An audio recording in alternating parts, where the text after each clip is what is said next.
Saludos compañeros, sean bienvenidos. En esta oportunidad vamos a hacer una discusión del tema programado para la jornada de la presente semana y vamos a estar siempre viendo un tema que está dentro de la unidad 2, que es el crecimiento y la acumulación. En esta oportunidad vamos a ampliar un poco el análisis que preparamos en la semana anterior y ahora vamos a enfocarnos en los elementos del crecimiento exógeno y endógeno, es decir, aquellos tipos de crecimiento que según algunas teorías, algunos modelos planteados por pensadores de la rama de la economía, se puede definir el crecimiento de una economía en función de, primero, elementos internos, que sería el elemento endógeno, o a través de elementos externos, que son los elementos exógenos. Entonces, son dos formas de ver la misma realidad con las referentes connotaciones, con los referentes cambios que son requeridos para saber interpretar de una mejor manera los modelos económicos. Por lo tanto, recordaremos un poco que en la semana previa al parcial iniciamos el estudio de la unidad 2, crecimiento y acumulación, y vimos dos temas importantes, que era la contabilidad del crecimiento, la importancia y el modelo de crecimiento neoclásico, ¿verdad? Ahora es pertinente recordar que el modelo neoclásico del crecimiento se caracteriza por la premisa fundamental de que no hay progreso tecnológico, es decir, que la tecnología no es un elemento relevante para que hayan cambios o crecimientos en la economía. Entonces, esta semana vamos a continuar con el estudio de las teorías del crecimiento, pero daremos un paso más adelante, es decir, vamos a agregar elementos nuevos al modelo que planteamos en la semana anterior para efectos de que vayamos haciendo un poquito más complejo el estudio de la economía desde una perspectiva de su crecimiento. Entonces, vamos a ver el elemento como un punto de partida de crecimiento, nos vamos a enfocar en el progreso tecnológico y eso lo vamos a verificar desde dos escenarios. Cuando es exógeno, es decir, cuando es traído de afuera hacia nuestro país, y segundo, cuando nuestro país propiamente produce esa variable de crecimiento, que es en el apartado de la tecnología, ¿verdad? El proceso tecnológico. Fundamentalmente los temas de la presente jornada son el crecimiento endógeno, vista desde el punto de vista de la teoría de crecimiento y el funcionamiento de cómo es ese crecimiento dentro de la economía. Y lo otro es la política de crecimiento, basándonos en el crecimiento demográfico y de Thomas Malthus, así como algunas lecciones de los tigres asiáticos. Probablemente nos vamos a enfocar más en el apartado de las teorías de crecimiento, porque es necesario dejar claro el aspecto de la vinculación y diferencia que hay entre el crecimiento endógeno y exógeno, aunque sea la misma variable, que es el progreso tecnológico, pero la clave es que estamos hablando de dos formas de crecimiento distintas, ¿verdad? Pregunta directriz: ¿qué es el crecimiento endógeno y en qué consiste la política de crecimiento?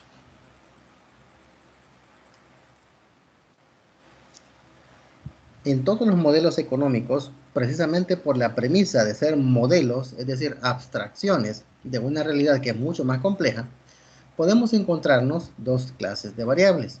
Las variables endógenas, que son promovidas dentro de la misma economía, o dicho de otro término, dentro del mismo modelo que estamos planteando, y las variables exógenas, que son aquellas que son externas a la realidad que estamos analizando, al modelo que estamos planteando.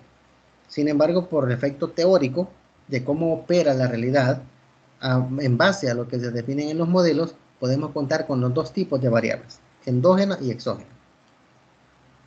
Las variables exógenas están determinadas fuera del modelo y el valor de estas variables está determinado por factores o variables que no son incluidos en el modelo que se está utilizando, es decir, se incorporan a medida volvemos más complejo el análisis, ingresando o incluyendo esas variables que no son propias del modelo, ¿verdad? Porque son externas a él. Entonces, en primera instancia, vamos a tomar el progreso tecnológico como una variable exógena, es decir, vamos a partir de la premisa de que esa variable que promueve el crecimiento económico es traída de afuera, es decir, que en el modelo que se ha planteado, en la economía que estamos analizando, no se cuenta con ese progreso, no se cuenta con las condiciones para promover el desarrollo tecnológico, sino que lo traemos de afuera, ¿verdad?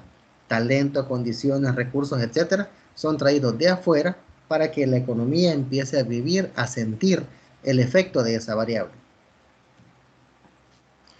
Entonces, el crecimiento lo estamos analizando desde la perspectiva de un cambio tecnológico exógeno, es decir, externo.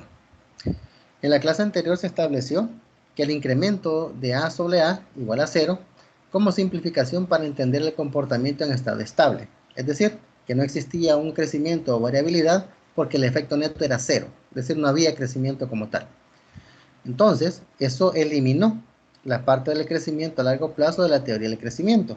Lo que decimos, que llegábamos a un estado de pleno empleo, a un estado de estabilización, donde no había cambio en el modelo económico como tal, sino que nos manteníamos en los mismos niveles a lo largo del tiempo. No había crecimiento. En otras palabras, la teoría hasta este punto dice que el PIB per cápita es constante en cuanto a la economía llega al estado estable. Pero obviamente sabemos en el mundo real que la economía jamás se mantiene en los mismos niveles. Siempre experimenta cambios. Ahora, la realidad dicta que el cambio puede ser hacia arriba o hacia abajo. Sin embargo, como la connotación del tema que estamos discutiendo se enfoca en el crecimiento, ¿verdad? En el movimiento de las variables hacia arriba, en el crecimiento de las magnitudes macroeconómicas, vamos a considerar entonces el hecho de que la economía no se mantiene constante, sino que crece, ¿verdad? Entonces, si vemos que ese apartado de la tecnología es un factor que genera crecimiento, tenemos que tomar en cuenta lo siguiente. La tecnología con la que contábamos hace 20 años no es la misma con la que contamos hoy. De hecho, la tecnología con la que se contaba hace 10 años no es la misma con la que se contaba hoy. Una característica de la tecnología son los elevados saltos de calidad que genera. De un momento para otro, algo que se podía considerar de última generación, de tecnología de punta, o lo más ultra plus que podía haber, de repente se vuelve obsoleto. Porque el desarrollo tecnológico es tan rápido, es tan veloz en términos de sus modificativas, que los cambios son prácticamente constantes. Es decir, no deja de haber cambio tecnológico. Nunca deja de haber cambio. Entonces, al aceptar que la tecnología avanza con el tiempo, se admite de que el incremento en los factores de la tecnología contra los elementos que se tienen actualmente provoca un efecto mayor que cero. Es decir, cuando hablábamos en el modelo anterior, definimos que este efecto era igual a cero, es decir, que no había crecimiento en un estado estable. Pero sabemos que la tecnología avanza con el tiempo. Por lo tanto, se debe admitir que la variabilidad o el incremento en la variable tecnológica que produce un efecto mayor que cero. Es decir, que el PIB resultante de una economía donde el factor tecnológico está presente tiende a crecer. Por lo tanto, reinsertamos el crecimiento en el PIB per cápita. Es decir, cuando hablamos de que el efecto es mayor que cero, significa entonces que el PIB siempre crece. Eso es lo que nos está indicando. La función de la producción de la figura de la izquierda se puede considerar como una foto fija, es decir, un valor constante que no cambia. De la producción en función de ¿qué? De los factores productivos. Tomada en un año en el que A se normaliza en 1. ¿Sí? Esto es lo que estábamos discutiendo en la clase anterior. Partimos de esta premisa. Si la tecnología adelanta 1% por año, una foto instantánea tomada el año siguiente sería ya no esta constante, sino que el factor de crecimiento. 1.01, que este 0.1 es el factor de crecimiento porcentual. 1.01 en función del capital. 2 años después sería 1.01 dos veces en función del capital y así sucesivamente. Es decir, esto se vuelve una progresión geométrica donde el resultado al final de cada año va a ser siempre mayor. ¿Por qué? Porque ya no va a ser una función constante, sino que este A, que es una función constante, estaríamos manejándolo en términos de crecimiento. Ponemos en este caso un crecimiento de un 1%, ¿verdad? Para ver cómo cambia la expresión de esta a esta. Y a medida que va pasando el tiempo va cambiando, y así sucesivamente. En general, si la tasa de crecimiento se define como G, es decir, como la variable G minúscula, que es igual al incremento de la tecnología, la función de la producción se incrementa en un porcentaje de G cada año, ¿verdad? Como se muestra en la figura de la derecha, que es la que tenemos aquí. Acá, estos incrementos que ustedes pueden ver acá son incrementos derivados del aumento tecnológico. La función de ahorro crece en paralelo. Como resultado del equilibrio de crecimiento, la producción y el capital crecen al paso del tiempo. Podemos insertar la tecnología en la función de la producción, justo al comienzo, ¿verdad? Que es lo que teníamos aquí. Escrito de esta manera, A se llama productividad total de los factores, porque aumenta todos los factores, no solo mano de obra. pueden ver ustedes que así como hay un incremento, la función original es esta, donde teníamos que apartar el detalle del crecimiento. A este nivel de crecimiento que había cierto nivel de ahorro, ¿verdad? Para un nivel de inversión determinado. Pero ¿qué sucede cuando se inserta la tecnología? El valor del Producto Interno Bruto crece, porque en teoría al haber más tecnología hay mayor eficiencia, hay mayor rapidez en cómo las empresas convierten sus insumos en productos, hay menos desperdicio, hay más eficiencia, etc. Por lo tanto, el PIB crece y en teoría el ahorro también, ¿verdad? Porque si se fijan, aquí tenemos y sub 0, que es el punto de partida, tendríamos un ahorro en función de y sub 0 de este nivel. Si sube en este punto, hay un salto acá, tendríamos y sub 1 y a este nivel de producción tendríamos un ahorro y sub 1. Si saltara en otro punto a y sub 2, tendríamos un nivel de ahorro s sub 2. Significa que para cada nivel de producción se asocia un nivel determinado de ahorro. La ecuación de crecimiento sería G, similar al incremento en el ingreso menos el equivalente al sigma por el incremento en el capital. Dicho en otros términos, ¿verdad? G se llama residuo de Solow. Si recordarán ustedes, en la sesión anterior hablamos de Robert Solow, ¿verdad? Lo que tenía con el planteamiento del modelo neoclásico. Entonces lo traemos aquí a colación. Lo que indica que la productividad total de los factores mide todos los cambios en la producción que no podemos explicar como cambios de factores. Es decir, si se percatan, el ingresar el elemento tecnológico en este cambio me cambia no solamente el elemento del capital, sino también el elemento de la productividad. Es decir, capital y productividad aumentan. Capital y productividad aumentan.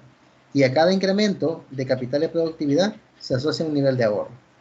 Eso es lo que nos indica esta teoría en base a esto.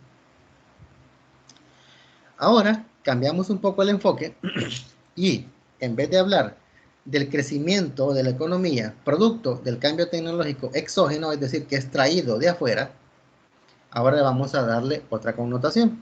Vamos a manejar el apartado del crecimiento en función de que ha sido generado desde el interior, es decir, que la tecnología, el progreso tecnológico es generado desde el interior de la economía.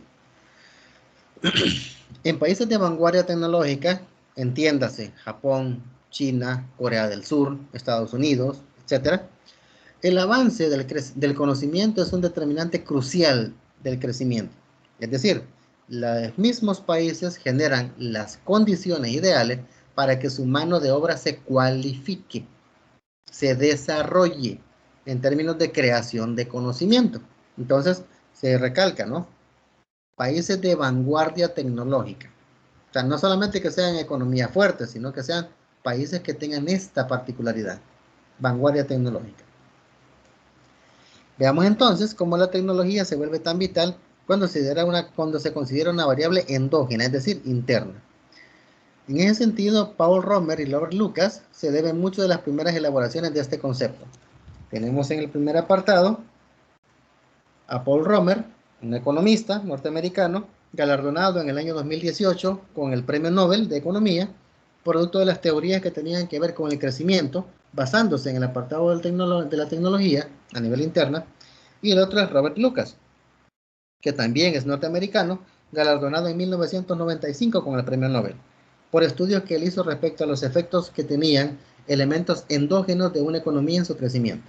Entonces, ambos economistas, ambos premios Nobel, ¿verdad?, de economía, juntaron su conocimiento y experiencia para efectos del planteamiento del modelo de crecimiento económico endógeno, ¿verdad? A ellos les debemos esos aportes.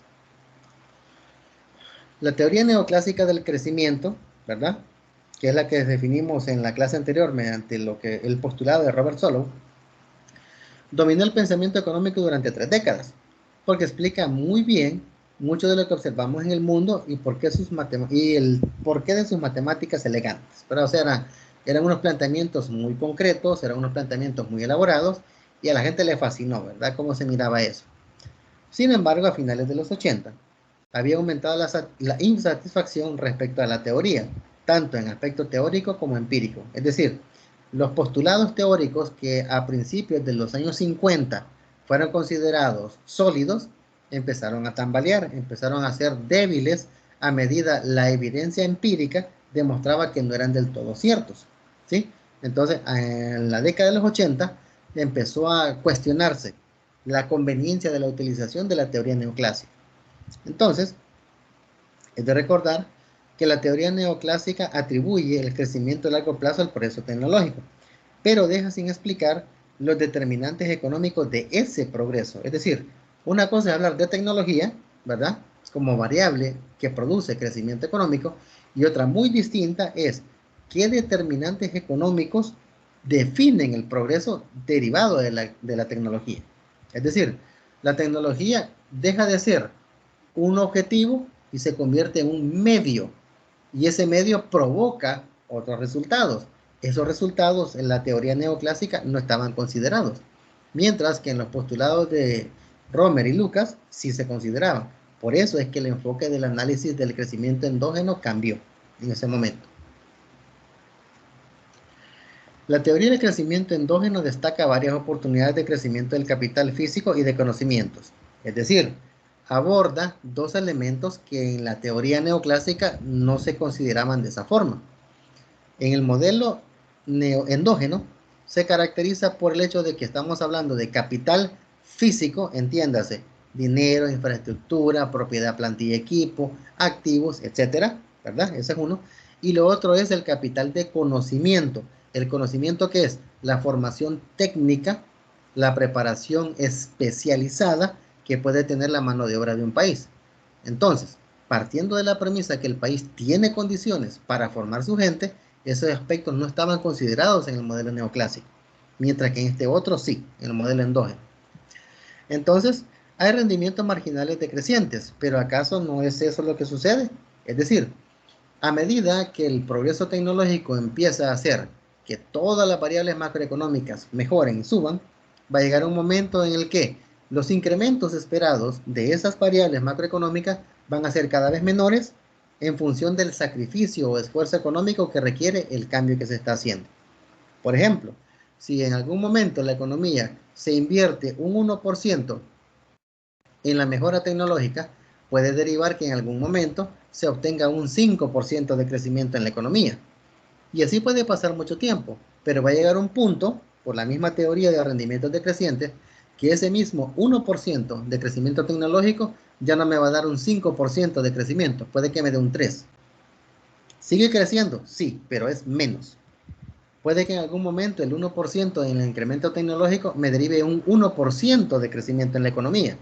¿Está creciendo la economía? Sí, pero en valores menores, en magnitudes menores que en un principio.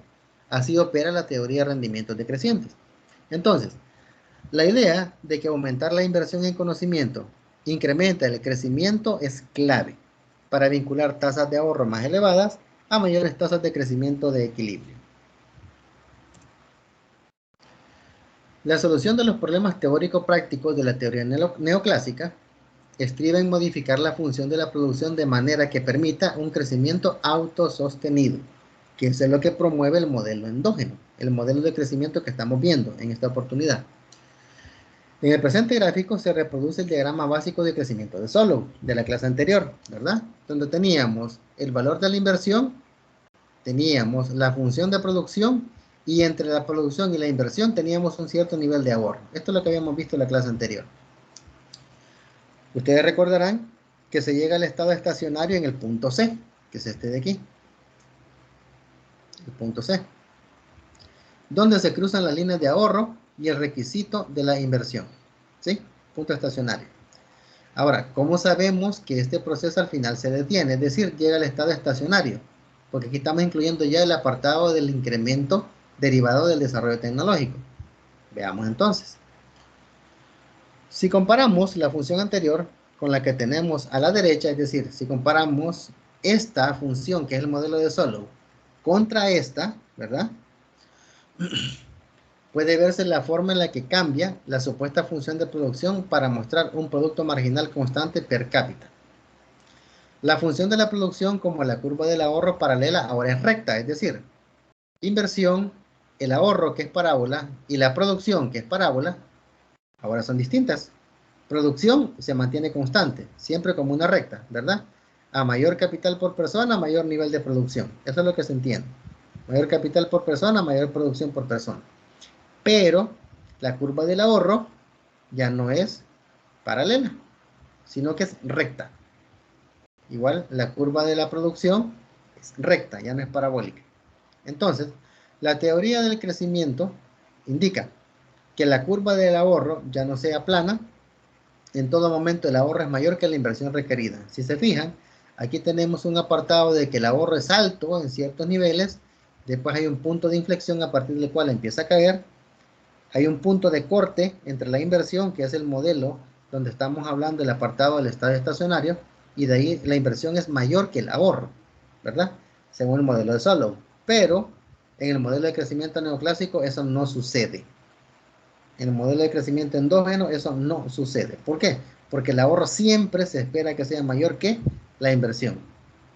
Y por lo tanto, también se puede esperar que la producción siempre sea mayor que la inversión. ¿Por qué? Porque en este caso no hay rendimientos decrecientes, como acá, sino que estamos hablando de que siempre al haber desarrollo tecnológico, vamos a contar con mayores niveles de producción. La teoría de crecimiento endógeno depende de rendimientos constantes a escala en los factores acumulables para generar un crecimiento continuo. Es decir, que cuanto mayor es la tasa de ahorro, más ancha es la brecha del ahorro sobre la inversión requerida y más acelerado el crecimiento. Es decir, mientras más separada esté la línea del ahorro de la línea de la inversión, se esperaría que los niveles de crecimiento sean más altos. Porque recordemos que según el modelo de Solow, la producción estaba amparada en ciertos niveles de ahorro. ¿Y el ahorro de qué se derivaba? Valores mayores que la inversión. En este caso no hay problema, porque se espera que siempre el ahorro sea mayor que la inversión. Y mientras más separado esté el ahorro de la inversión, más altos niveles de crecimiento podemos esperar. Aquí no opera la teoría de rendimientos decrecientes, que es lo que sucede en el modelo de Solow, ¿verdad? En el modelo de crecimiento endógeno eso no existe. Siempre se espera de que el ahorro sea mayor que la inversión y mientras más separado esté el ahorro de la inversión, más alto el nivel de crecimiento. La actividad programada para esta semana es un cuestionario, ¿verdad? Sobre los modelos de crecimiento exógeno y endógeno. Es una actividad grupal que vale el 50% del laboratorio 1 del primer cómputo. Bueno, perdón, cómputo 2. Las instrucciones son que después de revisar el contenido de la semana con su grupo de trabajo, 3 integrantes máximo, responda correctamente las preguntas formuladas en el cuestionario de la semana 8. Al resolverlo, debe subirlo en el formato Word o PDF en la actividad evaluada con el nombre de la tarea, modelos de crecimiento exógeno y endógeno, que es el apartado en la plataforma habilitado para tal efecto. La fecha de entrega es el domingo de la semana 8 a la medianoche. El instrumento de evaluación es una rúbrica y ahí aparecen los distintos apartados, ¿verdad? Correcto desarrollo, originalidad y orden, puntualidad, cumplimiento de instrucciones, trabajo colaborativo. Se comparten también los recursos que permiten ampliar un poco lo que hemos discutido, ¿verdad? Capítulo 4 y capítulo 12 de nuestros textos guías, ¿verdad? En el caso de Gregorio y nuestro siempre confiable Dorbush, tenemos un artículo del modelo de Solow, crecimiento endógeno con factor trabajo y capital, y un video de los modelos de crecimiento endógeno.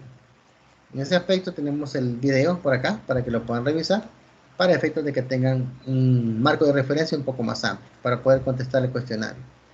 Ahí tenemos el apartado de preguntas y al no haberlas, pues estaríamos dando por cerrado el detalle del trabajo programado para la presente jornada. Quedamos al pendiente de lo relativo a la cuestión de la generación de las próximas videoconferencias para poder ampliar o referir algún tipo de inquietud que deba ser subsanada. Recuerden que está siempre el espacio en el grupo de WhatsApp y en la plataforma, ¿verdad? Entonces, hasta acá la participación, ha sido un placer y cualquier cosa nos estaríamos comunicando la próxima semana. Hasta luego.